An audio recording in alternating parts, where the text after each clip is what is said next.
The TPACK framework. It's a framework that focuses on the three main competencies that teachers and educators need to have in order to be successful integrators of technology in the learning experience. The three competencies are content knowledge, pedagogical knowledge, and technological knowledge.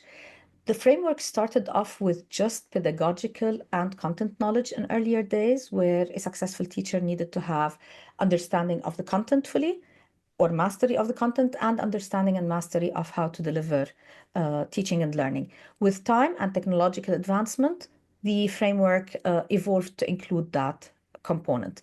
So the argument is, for a successful teacher, we need to have an understanding of the content, pedagogy, and the technological aspects that relate to it.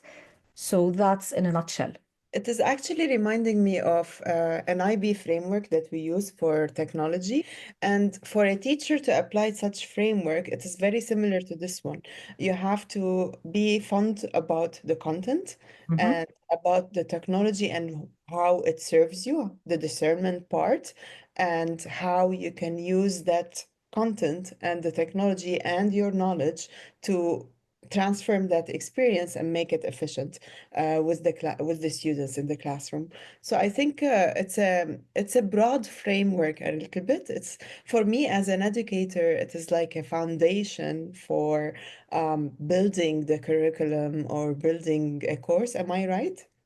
There is that component in it. It is foundational because it does provide the users with an understanding of what I need to have skill-wise in order to succeed.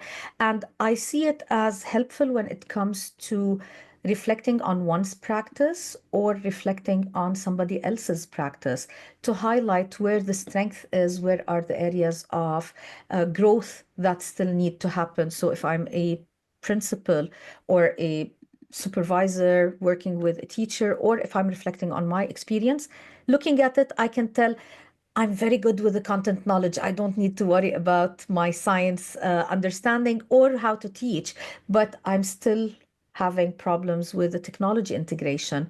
And I think this is where, at the present time, AI is our biggest question.